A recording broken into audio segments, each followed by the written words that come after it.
Bonjour, bien-aimés dans le Seigneur Jésus-Christ, merveilleux téléspectateurs de la chaîne de télé LTDE, les Temples de l'Éternel, que le nom de notre Dieu vous fasse du bien. Aujourd'hui, nous sommes arrivés à la lumière du psaume 83.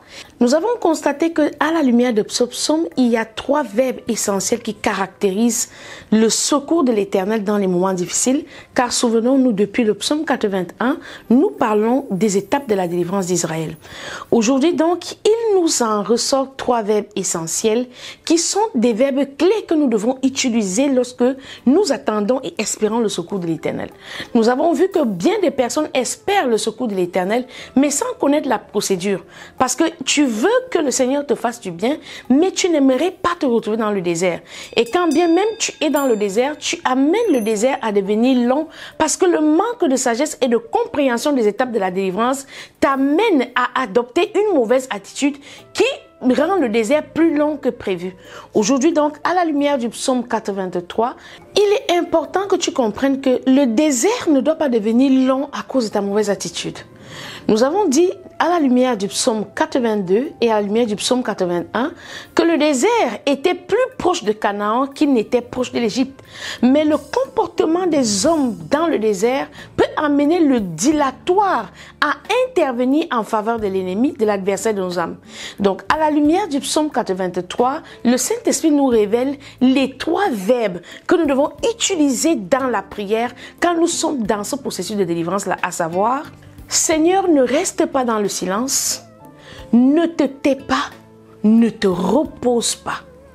Lorsque le chantre Asaph écrit le psaume 83, il est encore en train de montrer à quelqu'un quel est le véritable parcours du pèlerin.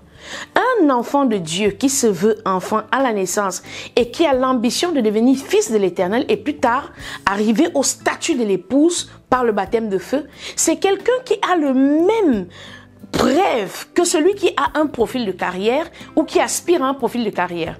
Lorsque je suis nouvellement recruté dans une société, j'attends la promotion, j'attends la reconnaissance du dur labeur. C'est ainsi que nous qui venons à Christ, nous ne venons pas pour dire toute notre vie durant « je suis un enfant de Dieu ». Non, ce n'est pas la destination à laquelle Dieu t'appelle.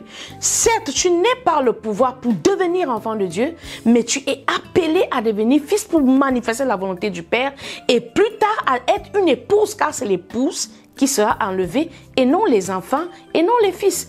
Donc l'épouse que tu seras dans ce profil, dans cette projection de croissance spirituelle, a besoin de savoir comment se positionner sur le parcours de la délivrance. Certains sont arrivés à Christ il y a 30 ans, il y a 20 ans, il y a même 10 ans, mais qui n'ont pas la capacité de présenter quelque chose de concret au regard de leur fréquentation de l'église. Mais celui-là qui donne sincèrement sa vie au Seigneur, c'est quelqu'un qui n'est plus contenu dans le temps. Il devient un être atemporel parce qu'il est un être spirituel. Tu ne peux donc plus dire en tant qu'enfant de Dieu que j'attends le temps de Dieu. Non, non. Mais en tant qu'enfant de Dieu, je n'ai pour me nourrir du lait de la parole pour croître spirituellement, atteindre le statut de fils et commencer à faire exactement la volonté du Père qui nous est révélée par l'Esprit de l'Éternel. Et donc, le chef des chantres, Asaph et Voyant, te dit aujourd'hui les trois verbes clés sur le parcours de la délivrance, ou encore quand l'Esprit t'a déjà conduit au désert, c'est « Oh Dieu, ne reste pas dans le silence, oh Dieu, ne te tais pas, oh Dieu, ne te repose pas. » Car si nous avons des ennemis dans notre chair, à savoir le péché, à savoir la désobéissance à l'Éternel, nous avons aussi des ennemis externes à notre vie qui sont ceux qui nous haïssent et ceux qui forment contre nous des projets pleins de ruses. Désormais, lorsque tu es dans le désert, ne regarde plus à quelqu'un d'autre qu'à l'Éternel.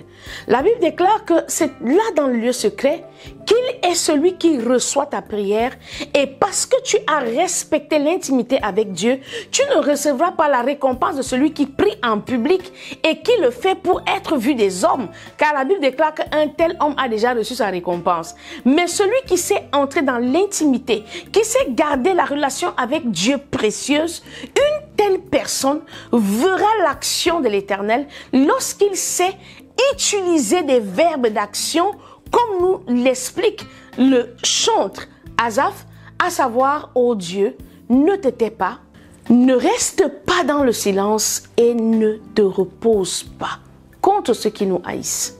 Psaume 83, nous lisons au nom du Seigneur Jésus-Christ.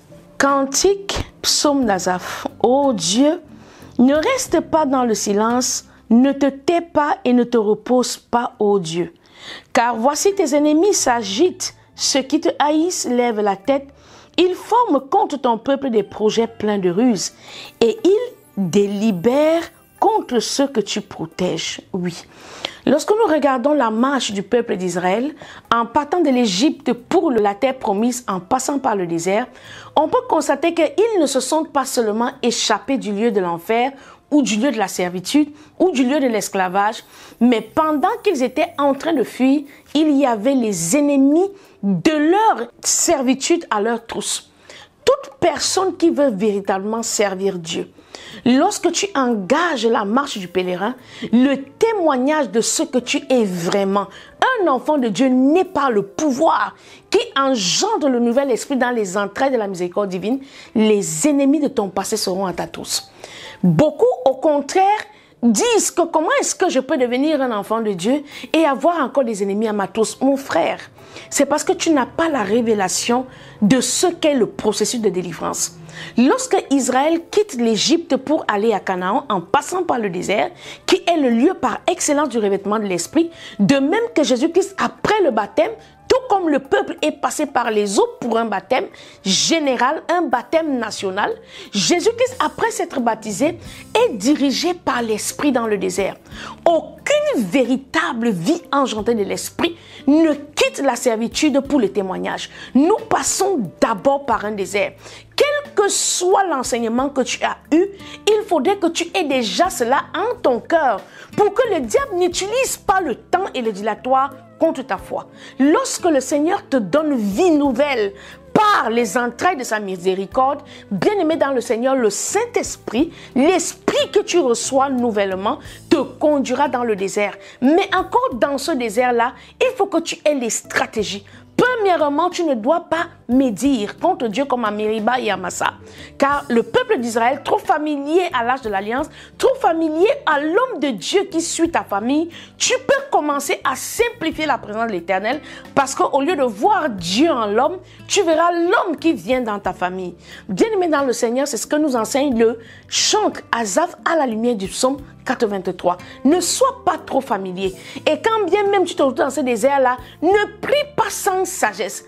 Car la Bible nous déclare que si nous ne recevons pas, c'est parce que nous manquons d'intelligence quand nous demandons. Ici, le chantre te dit, à la lumière de l'Esprit de Dieu, sous la lumière du psaume 83, il y a 3 verbes clés. Le premier, c'est « Oh Dieu, ne te repose pas ». Le deuxième, c'est « Oh Dieu, ne te tais pas ». Le troisième, c'est « Oh Dieu, ne reste pas silencieux ». Oui. Venez, disent-ils, exterminons-les du milieu des nations et qu'on ne se souvienne plus du nom d'Israël. Lorsque Pharaon a vu le peuple d'Israël quitter l'Égypte en fanfare pour aller adorer leur Dieu, pendant que le peuple d'Israël croyait que Pharaon a abandonné, l'esprit qui habitait Pharaon, qui a gardé le peuple d'Israël dans la servitude, a décidé de les rattraper pour tous les faire mourir. Sache que lorsque tu quittes l'esclavage, lorsque tu quittes les milieux où l'ennemi avait écrit ton nom, sur les agendas dans lesquels nous sommes vendus sur les autels de nos familles à l'ennemi, car ceux qui sont vendus sur les autels des familles aux dieux étrangers sous le nom de la coutume doivent comprendre que lorsque j'ai donné ma vie au Seigneur, l'Égyptien que je voyais hier, que je ne vois plus aujourd'hui, va essayer de me rattraper spirituellement ou physiquement. Mais au lieu de rester silencieux et de dire « Oh, le Dieu qui m'a amené dans le désert m'a-t-il abandonné ?» Positionne-toi dans ces 3 verbes d'action. Saint-Esprit, ne te tais pas. Seigneur, ne te repose pas. Seigneur, ne reste pas dans le silence. Ils se consacrent tous d'un même cœur. Ils font une alliance contre toi. Les tentes d'Édom et les Ismaélites, Moab et les Agaréniens, Gébal, Ammon, Amalek, les Philistins avec les habitants de Tyr, la Syrie aussi se joint à eux. Ils prête son bras aux enfants de Lot. Traite-les comme Madian, comme Sisera, comme Jabin au torrent de Kisson. tu vois que tu as la grâce, par la présence de Dieu à tes côtés, de faire ton propre plaidoyer. Beaucoup se disent que nous sommes comme des accusés sans avocat livrés à un tribunal impartial et déloyal où nous devons subir le test de l'Éternel sans maudire. C'est faux. C'est mal comprendre les Saintes Écritures. La Bible déclare que Dieu s'adresse à Job en disant « Lève-toi, monte à ma hauteur et plaide ta cause ». Nous sommes appelés par la proclamation à revendiquer notre droit devant l'Éternel par l'Esprit de Dieu. Lorsque l'Esprit de Dieu est invoqué, la qualité de ta prière est transformée. Tu ne pries plus de manière aveugle et incrédule, mais tu pries avec la révélation.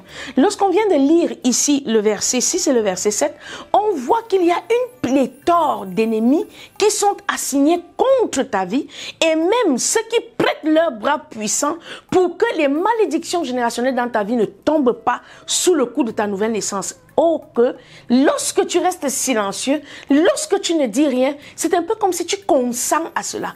Car il y a un célèbre proverbe français qui dit « qui ne dit mot consent ». Tu dois te lever et proclamer le contraire.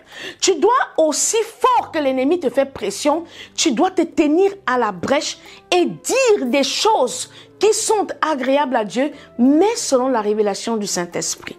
Traite-les comme Madian, comme Sisera, comme Jabin au torrent de Kisson. Ils ont été détruits à Endor. Ils sont devenus du fumier pour la terre. Traite leurs chefs comme Horeb et Zeb, et tous leurs princes comme Zébach et Salmuna. Donc, celui qui pense que être chrétien, c'est dire non, la Bible déclare que nous devons user de tempérance et de douceur contre le méchant parce que nous sommes sous le joug de la religion en nous disant que non, celui qui est chrétien, c'est lui qui doit encaisser les coups de manière taciturne et de manière illégale en se laissant massacré, martelé par les coups de l'ennemi. C'est celui qui n'a pas reçu l'enseignement par le Saint-Esprit. Nous voyons ici que celui qui prie, car nous parlons d'Asaph, ne se limite pas seulement à dire à Dieu de se réveiller, de se hâter, de ne pas se taire, de ne pas se reposer, mais il oriente encore la qualité du sort de ses ennemis. Car il est assez explicite en disant « Traite leurs chefs comme Horeb et Zeb, et tous leurs princes comme Zéba et Salmuna, car ils disent, emparons-nous des demeures de Dieu, car nous sommes ici en face des temples de l'Éternel que tu es aujourd'hui, que je suis, car Asaph fait ici allégeance à cette référence qui est même le nom de cette chaîne de télé. Nous sommes les demeures de Dieu. Lorsque l'ennemi s'en prend à nous, il s'en prend pas seulement à notre identité en tant qu'enfant de Dieu, mais il viole le temple de l'Éternel que nous sommes devenus au moyen de la présence de l'Esprit de Dieu dans nos vies. Mon Dieu rend les semblables au tourbillon, au chaume qu'emporte le vent, au feu qui brûle la forêt, à la flamme qui embrase les montagnes. Oui, tu as la capacité, comme Jésus-Christ, par l'Esprit de Christ qui vient en toi, de déclarer que la légion de démons qui se trouve en toi doit prendre une direction que tu lui accordes. Lorsque tu te laisses roué par les coups de l'ennemi, il sait que tu n'es pas encore conscient de ton identité ou encore que tu es encore un enfant, car la Bible déclare que lorsque l'héritier sera encore un enfant, il ne différera en rien d'un esclave. L'esclave, c'est celui qui se voit donner des ordres. L'esclave, c'est celui qui subit les temps et les circonstances. L'esclave, c'est celui que l'on peut amener n'importe où et qui ne peut pas refuser les ordres de son maître. Mais lorsque tu es devenu fils de Dieu, tu es un Dieu sur terre et tu dois manifester l'image de Christ qui est la domination et le règne. Et comment est-ce que l'on manifeste cette autorité? C'est par la proclamation de la parole. Oui, tu as le pouvoir de dire à l'ennemi, quitte cette place, écarte-toi de mon chemin et je vais passer. Parce que ce n'est pas le chemin de l'ennemi, c'est ton chemin. C'est Dieu qui ferait un chemin au-devant de toi et l'ennemi n'a pas le droit de citer sur le chemin d'un fils, mais sur le sentier d'un enfant, il peut encore s'y prêter à jouer. Poursuis-les ainsi de ta tempête et fais-les trembler par ton ouragan. Couvre leur face d'ignominie afin qu'ils cherchent ton nom, ô Éternel. Mais lorsque nous regardons le souhait des enfants de Dieu aujourd'hui, ce qu'ils demandent à Dieu, c'est la mort de leurs adversaires. Lorsque tu invoques le secours de l'Éternel sur celui qui t'accable ou alors les ennemis de l'extérieur, parce que lorsque l'on parle de l'extérieur, on parle de ceux qui te haïssent et qui usent de ruses contre toi. Car en nous, il y a aussi d'autres ennemis. Le premier ennemi de l'homme, c'est l'ignorance de la parole. Le deuxième ennemi de l'homme, c'est d'être séparé de Dieu par le péché. Le troisième ennemi de l'homme, c'est d'endurcir son cœur, comme les hommes qui ont endurci leur cœur dans le désert à Mériba et à Massa. Donc, nous parlons ici à la lumière du psaume 83. Tu as le droit de riposter dans la prière, non pour que tes ennemis meurent, mais pour qu'ils se répandent et se soumettent à ton Dieu. Couvre leur face d'ignominie afin qu'ils cherchent ton nom, ô Éternel, qu'ils soient confus et épouvantés pour toujours, qu'ils soient honteux et qu'ils périssent, qu'ils sachent que toi, seul, dont le nom est éternel, tu es le Très-Haut sur toute la terre. La victoire que Dieu accorde à l'homme pour les ennemis de l'extérieur, c'est pour que les hommes qui nous ont accablés reconnaissent qu'il y a véritablement un Dieu en Sion, il est vivant et son trône dure d'éternité. Rendez-vous pour un prochain numéro. Que notre Dieu vous bénisse.